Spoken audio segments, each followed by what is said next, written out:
What's popping? According to Brian Robb, the Celtics are interested in reuniting with Daniel Theis for the third time.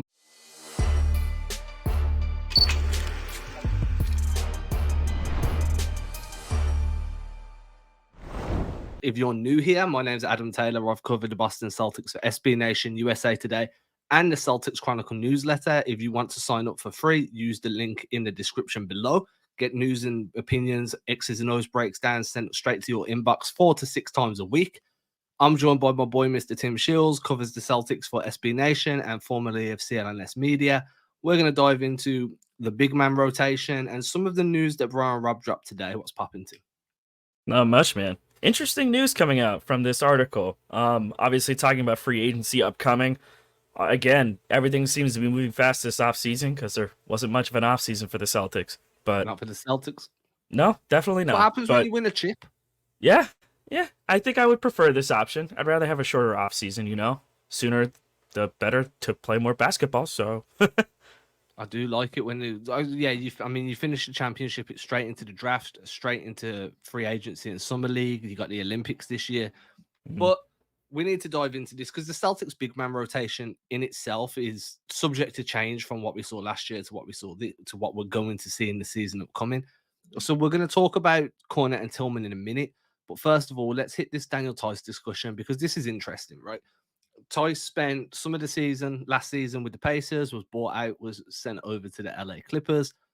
Obviously, he was kind of ring chasing a little bit. The Clippers believed, and to be honest, I kind of had them as a contender myself. And then Kawhi got injured and everything went to shit, which is basically like the entire storyline of the Clippers over the last few years. Kawhi can't stay Yeah. healthy. PG can't really stay healthy.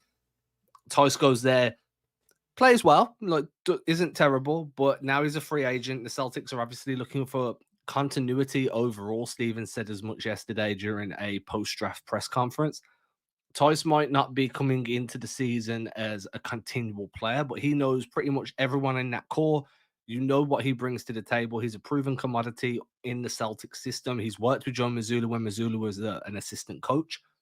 I'm down for this, depending on obviously what it's going to cost and in terms of if he's willing to accept that the role that's on offer. We can touch on what roles are available in a minute, but how would you feel about this? I think it makes a lot of sense, and I think it's definitely one that I think fans would get behind. Daniel Theis was pretty well liked here, and it would be very funny for him, of all people, to make a third return to Boston. Again, after he came back before, another return would be cool for Theis, and I think it's at this point now because of the latest news on Kristaps Porzingis. With him missing some time, it makes a lot of sense to bring in somebody who's not only got familiarity, but can handle the workload. I think it helps that he also played alongside Al Horford, and you have that option now where you can go a little bit smaller if you want to, or maybe run double bigs with those two guys. But it's going to be interesting to see how they approach this, just because, again, if there's another team that can offer him more minutes somehow, maybe he goes ahead with that, and there might be more money in that option. But for the Celtics, it makes a lot of sense to do this. And I think, from everything I've heard and seen with Daniel Theis, like there's no animosity between him and Boston. There's still a lot of love there. And the fact is that there are people in the front office who still have Daniel Theis on their radar, still had interest in trying to reunite during the buyout. Wasn't possible. Clippers had a bigger role for him. But with Porzingis out until probably around December, there's going to be some significant minutes that are going to be available early on in the season. And looking around that room that you've got right now, you do have to wonder if going for Tice is going to make more sense than trying to lean heavier minutes onto Luke Kornet, or are you trying to figure out what you have with Xavier Tillman? And that kind of leads into our next conversation point, if I'm being honest. Yeah, I mean, before we jump into that, I just want to point out, Tice is going to have interest from overseas. There's going to be some big European teams that would be willing to pay him more than a veteran minimum contract is going to pay him because that's all Boston can offer, right? Like they have no MLE, not even a taxpayer MLE because they're a second apron team. The only thing they can offer him is a vet minimum deal. Now, Tice will then have to weigh up, does he want to go to Europe, earn more money, play more basketball, and have a bigger role? Or does he want to stay in the NBA, play a smaller role, earn less money, but get a championship or potentially get a championship next season? Either way, like he's winning either way, right? It's just, does he delay going back to Europe by a year, maybe two, and take that slight hit financially? maybe extend his career a little bit because he won't play as much over the next 2 years to move back to Boston and contend? Or does he want to jump ship, go back to Europe and not be a star, but like be a really important player to a team that's going to be paying him more money? Obviously, either option's fine for him. It's his career. He's got to make that decision. But the Celtics won't be the only team interested in him, and it won't just be NBA teams that are trying to pick him up. That's just an important piece of the puzzle. Obviously, Tice comes over from Europe. He's European himself, being from Germany. Whether or not he favors being closer to home now at this point in his career, he's done his NBA time. He's proven that he can be an NBA player. He isn't one of these guys that came over from Europe and sat on the end of a bench. Like he's contributed multiple times in multiple playoff runs. Like what you're getting, and there's a reason that Brad Stevens would have interest in bringing him back for a third try. And there's a reason why people believe he could earn minutes on a roster that's a championship level team. It just depends on what Tice's personal goals are. So I just wanted to throw that out there because there is reporting out there that there are European teams interested. I wouldn't be shocked if he went back to Europe, but I also wouldn't be shocked if he didn't. Yeah, and I think that makes sense too. I mean, he just came off a national title with Germany, and was a big crucial part of that run, especially another ex-Celtics, Dennis Schroeder. But it's still worth monitoring, especially if it means that you're seeing a familiar face return to Boston again. And I think just to round this out, we've got a quote here. We've got a Twitter account put it out there, but the quote is directly from Brian Robb's article over on masslive.com. I'll link the article in the description as well. So if you haven't read it, it's in the description. Scroll down, it'll say Mass Live, and then it'll be a hyperlink. So here's the quote anyway. The Celtics tried to reunite with Tice last year when he became a free agent, but he opted to sign with the Clippers, who had more minutes available. Again, minutes just goes back to that European kind of discussion that I just mentioned. The equation may change now, though, with Boston having plenty of minutes available for at least the first 2 months of the season and potentially beyond at center. Tice still has fans in the front office, so this is a name to keep an eye on.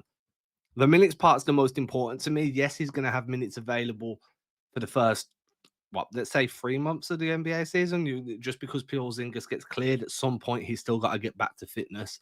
You're going to want to take that slowly. You don't want to risk a relapse there. But then those minutes start to dry up, and they start to dry up pretty bloody quickly. Do you know what I'm saying? So that's where I'm like, yo, if I'm looking around, does he look at that like, yeah, I can play a big role for a bit, but once the real game start and like the real competition comes, I'm going to be on the bench. Is that really what he wants? No one knows. Like, I'm speculating here. I'm just saying there will be other options available. Personally, I'd love Tice to be back. Yeah, but I think that leaves us makes quite all the nicely. sense. Yeah, into the next one. Yeah, dude, because you got look, excuse me, people think it's okay to just honk their horns at any time of day. Yeah, so it brings you on to Tillman and Kornet, right? Like, that's a big issue for the Celtics in general, because this whole Tice conversation is tied up in two parts. Yes, he's going to come in and get minutes, but you've already got Luke Kornet, who was a very valuable piece last season, was the third big in the rotation. If he stays, he'll likely keep that role anyway, and then move into a bigger role without Porzingis just to keep the size aspect there. You've got Tillman, another guy that came in during the the trade deadline. Didn't really play much, but then made a little bit of an impact against Dallas. Both of these guys are bird right. The Celtics hold bird rights, but they're both heading into free agency. If you're bringing in Daniel Theis, one of these two dudes probably are going to go, because there's just too many mouths to feed. And the other name being here is Nimi, like Quater, who's got a team option of around about 2.5 million for next season. Moving on from Nimi is okay. It's going to free up the money. It's going to free up the roster spot, but it's not going to free up the playing time or the minutes. Like, Tillman's not going to want to sit as the 4-4-5 big man in the rotation. If Tice comes in, that's going to move Kornet down, and Kornet might not be happy with that. There's a lot of mouths to feed at the center spot right now. And if you're bringing in Tice, for me personally, it needs to be one of Kornet or Tillman that leave in free agency, if not both, just to open up those minutes and not create a vacuum that could make some people unhappy. Obviously, if you move on from Kornet and Tillman, you are guaranteeing Cater for next season. And I don't know if I like that move. I mean, Cater was nice, and obviously is a fun, exciting, athletic big man to watch and kind of see how the Celtics can sort of utilize him. Obviously, still very much like a raw player, and trying to get minutes for him again was difficult because you had Al Horford and Kristaps Porzingis and you've also got Luke Kornet, who is playing well. And then they still went out and they got Xavier Tillman at the deadline. Tillman is the hard one because I think that he could, in year 2, play a lot better in probably a bigger role for Boston. But you also know what you were able to get out of Luke Kornet. The interesting thing here would be if you look at like Daniel Theis in comparison in terms of skill sets and stuff. Each of these guys does certain things well. I think Daniel Theis, in my opinion, at least with his time with the Celtics, was a decent shooter from 3-point range, and that allowed them to be able to run a lot more things offensively, stuff that they just can't run the same stuff with Luke Kornet. Luke Kornet, obviously a lob threat, very much does a lot of work around the rim, very strong rebounder, and they utilize his size well. And considering how his role changed, I remember us having qualms about how Luke Kornet was going to play with the Celtics in a big role. He kind of put those to bed. Like, he ended up being a really solid player. So you do wonder if he ends up trying to get a bigger payday elsewhere. Obviously, a really good, popular guy in the locker room. Got along well with everybody. So you don't want to mess with that equation too much. So if they look at the whole thing like from just a bird's eye view, and everything with Wyc Grousbeck saying he wants to keep the team together, like, who do you view as expendable in that equation? And that's where it kind of gets sticky. With Keita, if you're trying to confirm him for next year, you have to think about your G League contracts. You've got 2 guys you just drafted. What are their roles going to be? I think right now, if I'm looking at the situation, unless the Celtics really, really think that they're going to get more out of him and that they have a bigger role lined up, I feel like Xavier Tillman has to be the odd man out here. You see, this is where I kind of differ with you, just because I think Tillman gives you. Say that again. I said I like that. This is where Tillman gives you something that Tice doesn't give you, Kornet doesn't give you, and to a lesser extent, Keita doesn't give you. Tillman gives you legitimate switchability at the 5 with genuine physicality. Like, he's strong as an ox. He's probably the most versatile defender out of the bench bigs, just in terms of what he can guard up on the perimeter. He can switch down on guys. He can switch up and bang with guys. Pause. He can do a lot in terms of offensively. He's already said he's working on his perimeter jumper. He's very good at picking and popping and then attacking off the dribble. He can score around the rim. He can cut. He knows when to do, like, when to move off ball, when to stay home. He knows when to seal, when to screen, and all that good stuff. Now, what it doesn't give you is size, right? And this Celtics team is heavily predicated on being a large team. But that's what Keita gives you. That's what Porzingis gives you.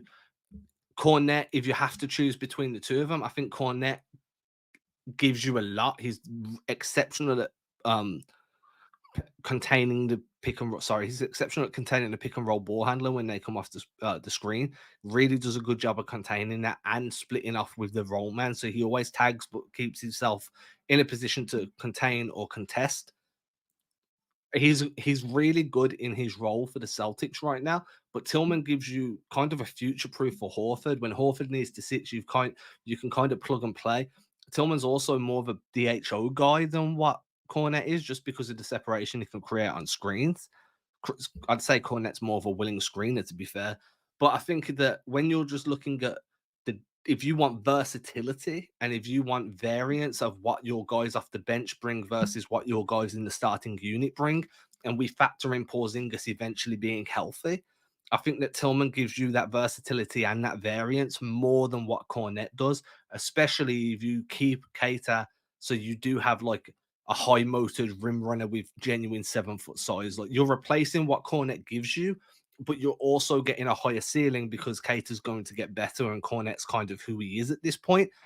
So I would lean Tillman over Luke, but I think that Luke has been exceptional this year. And the only way I'd feel comfortable about this is if he got a decent gig elsewhere.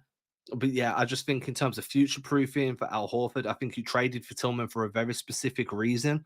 He gave you very specific aspects and like attributes.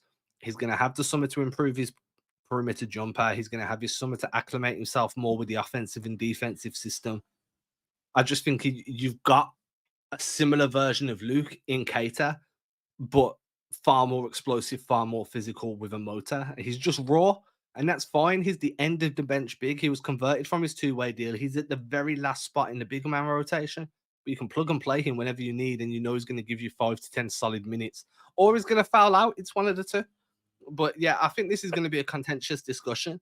Kornet or Tillman. For me, I like both, but I do value defensive versatility. And Kornet is a drop big, and that's it, right? If you play him up to touch, he's going to get smoked off the dribble.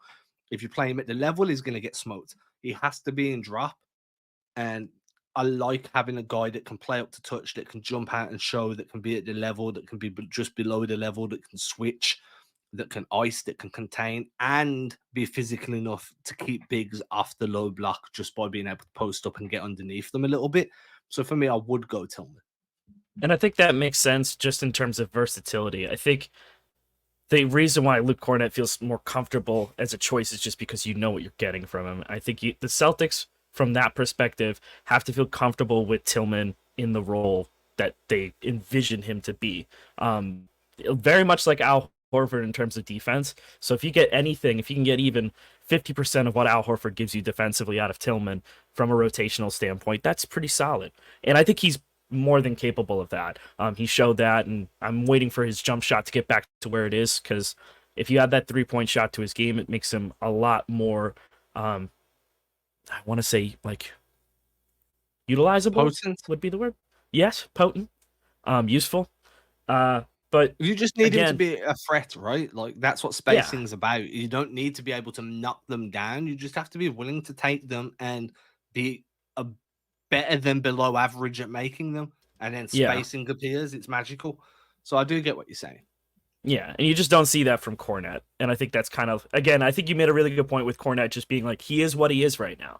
And if I were him, I mean, if there's a payday, if there's a team that's willing to pay him, then go follow the payday, dude. Take care of your family, you know?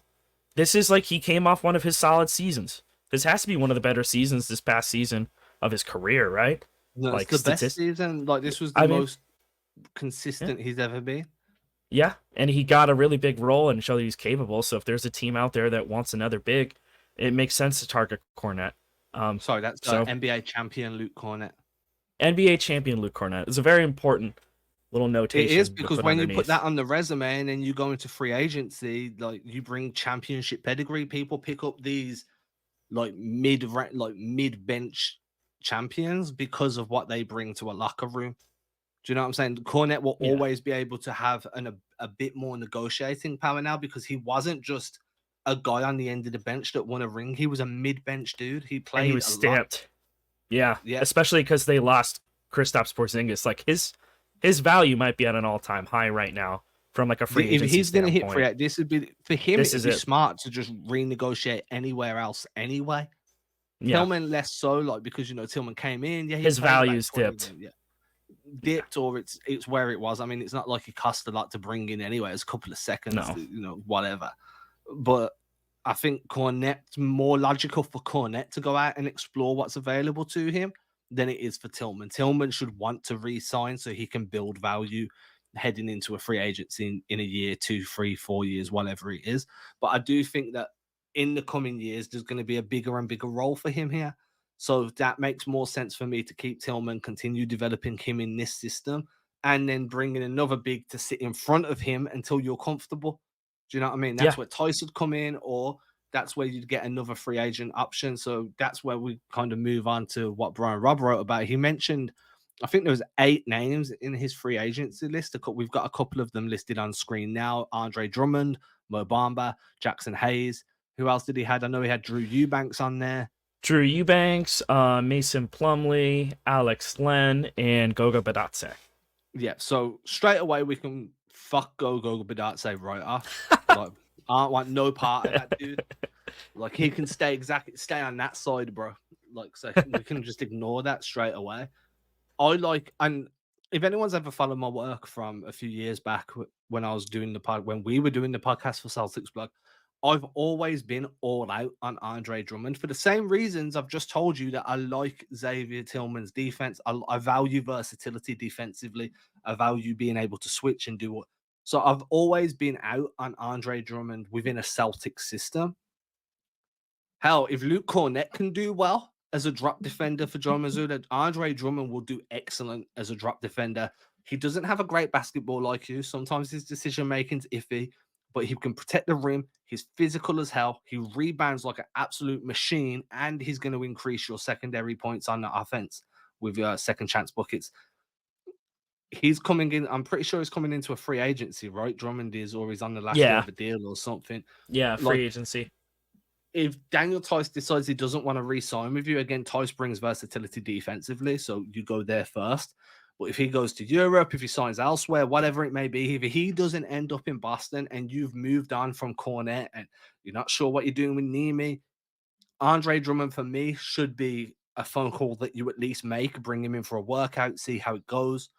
I like that option, but I also value physicality, and I think that the Celtics have gone from the hunter to the hunted, and it's going to be a bit more physical this year. Having someone like Drummond there would help a lot, especially around the glass.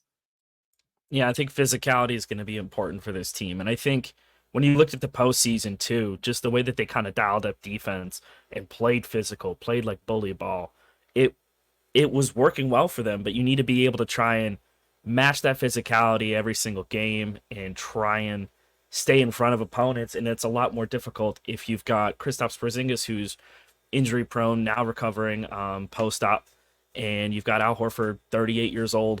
We're still waiting for Father Time to catch up there. And I honestly thought that he might retire if they won a championship.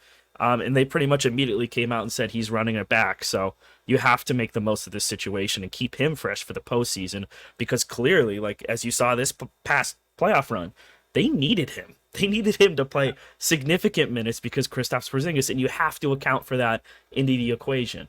That was always kind of the thought process when they went out and got Porzingis. You need to have guys in the stables ready to get out there and run and, help this team out and answer the bell when you're called. And so having a veteran come into the situation like Drummond, it depends entirely on the role and the fit that they're trying to go with. But in terms of physicality, a big body like Drummond makes a ton of sense.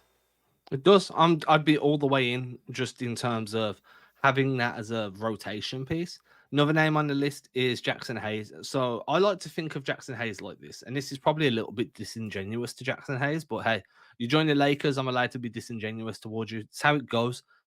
The way I look at him is, in Space Jam, the original, where I can't believe we have to call it the original now because of someone else that's on the Lakers, by the way. But they all touch the ball and like they take everyone's powers and put them into a basketball, right? And then you touch it to get your powers back. I view Jackson Hayes as if Robert Williams touched the ball and gave up like 30% of his basketball ability in return for consistent health. That's kind of where Jackson Hayes is. Rim runner, explosive, just not at the level that Rob Williams is, or probably never will get to the level that Rob Williams is, but he's healthy, right? He can run the floor, he can jump out of the gym, he can explode, he can protect the rim a little bit, can finish off lobs, gives you vertical spacing, which is an aspect that the Celtics do have, but not in terms of a true athlete that can just jump, right? I like Hayes, but I think if you're going for someone like Jackson Hayes, it's because you decided to move on from a Luke Kornet or a Tillman and to cut Cater loose, and Hayes would come in that Cater role towards the end of the bench. I don't see him being someone that plays significant minutes. I think the potential's still there, but the problem with potential is you need to bust your ass to get there, and he hasn't improved enough for me to feel like he could play a significant role on a championship team. I don't think he made much of an impact for the Lakers last season. So that to me would be, hey, Kate is gone. We're going to bring in Jackson Hayes again. I wouldn't hate it, but I'm also not concerned about it at all. Like, I wouldn't be upset, but I wouldn't be happy either. Yeah, and I think that's probably a good way to put it with some of these free agents as well, where it's like, I wouldn't hate the move. And I think for Jackson Hayes, I mean, being young, an important caveat with him is he has a player option. The deadline to opt in is Saturday. So we'll pretty much find out in the next 24 hours if he's going to be really like an option anyway. But I mean, he's 24 years old. As you said, like just very, very athletic. In terms of being healthy, that's a big... Yeah, I mean, he never lived up to the hype of where he was drafted. And I think that happens with a lot of guys. And it can happen specifically, I feel like, with a lot of big men. Another free agent target, I think, that's out there. Not saying he's a target, but, like, is a free agent, I'm pretty sure, is James Wiseman. So, like, another example of a big man who was hyped up to be a lot more than what he ended up being. I mean, I will say this. Sorry. Bigs You're take good. longer to bigs take longer to develop in the NBA than anybody else traditionally. Like they become high level rotation guys deeper into their 20s than wings or guards do. And it feels like, and it's easy to forget this, it feels like Hayes has been in the league forever, dude. He's He's 24. only He's 24. what's that? Vader Shireman's the same age or a little bit older. Do you know what I mean? So when you look at it through that lens, there's definitely a chance that he comes good in a year or two and he's like a reliable guy. He played, I've got it up here. He played 70 games for the Lakers last season, averaged 4.3 points, 3 rebounds on 12 and a half minutes a game. It's not awful. Drummond will give you Could be more. better. Drummond will Yeah. do better. You know what I mean? And this isn't about developing talent. And I think that's an area where, as a fan, you can kind of fall into, well, imagine what he could be. That's awesome, but this isn't a rebuilding team. You're trying to win a championship. You don't need what he could be. You need what he is. You're trying to Yeah. win now. You know what You I need mean? So that that's floor to where, be higher.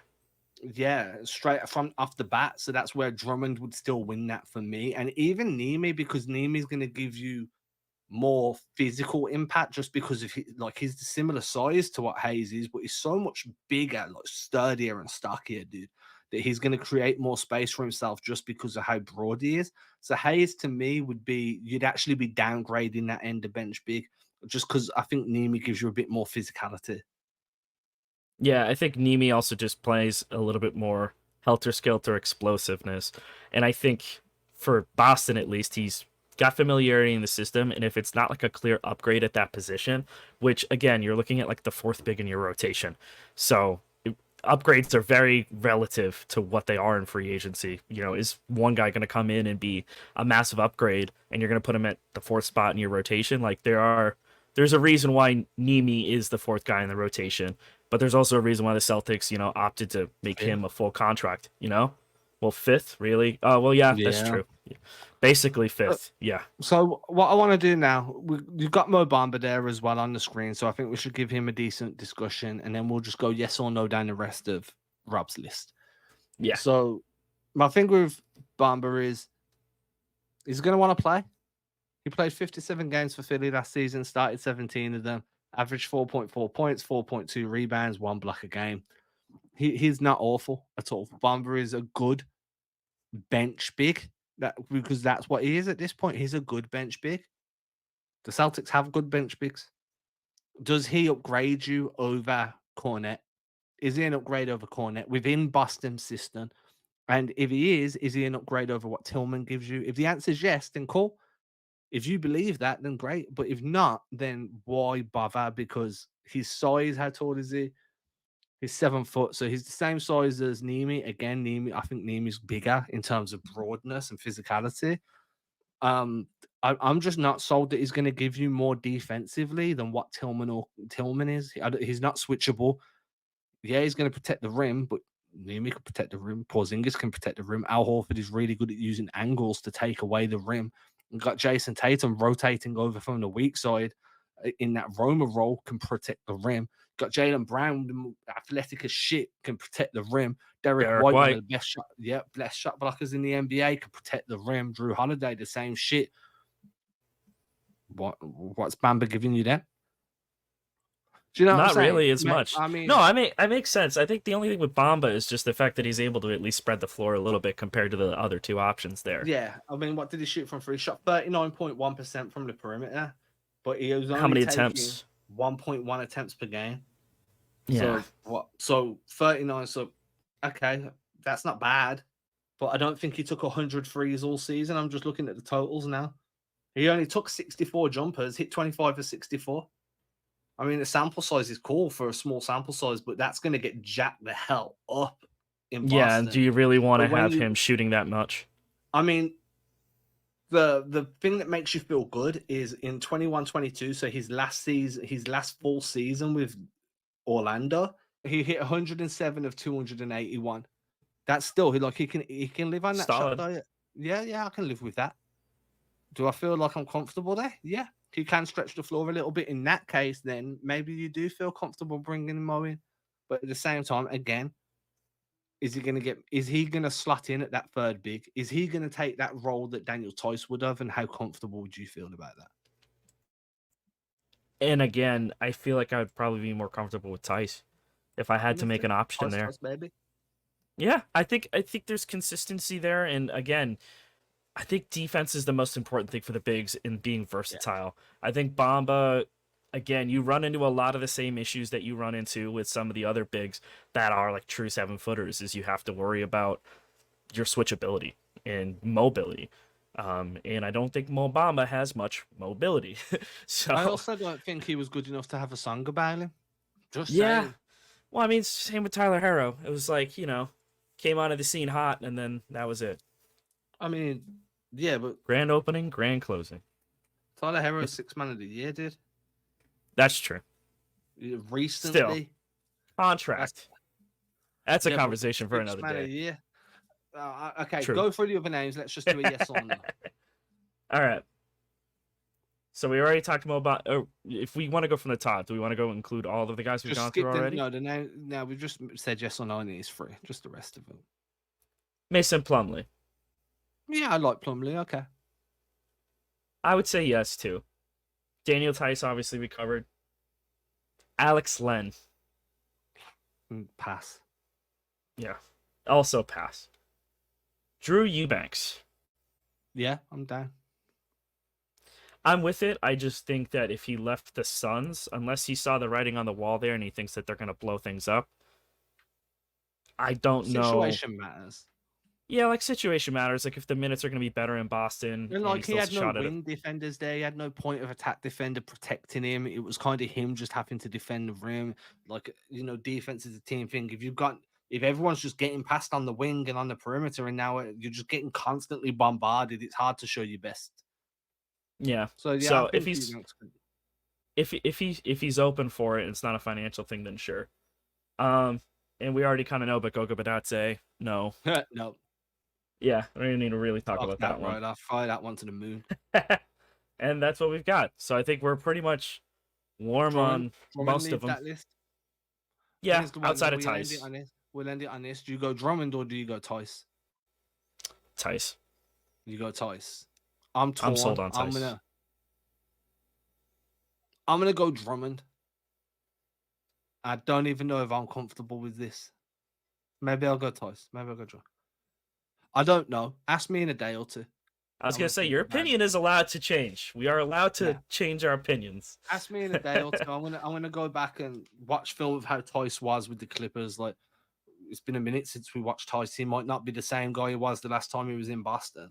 Things also change. True. So give me a day or two. Next time we're on a pod, I'll give my updated thoughts, like if anybody even cares. Until then, everybody enjoy. Make sure you're hitting that link down below to sign up for the Celtics Chronicle newsletter. Sign up to the show. Show me and Tim some love. You got anything to say, Tim? Cheers. Peace. Peace.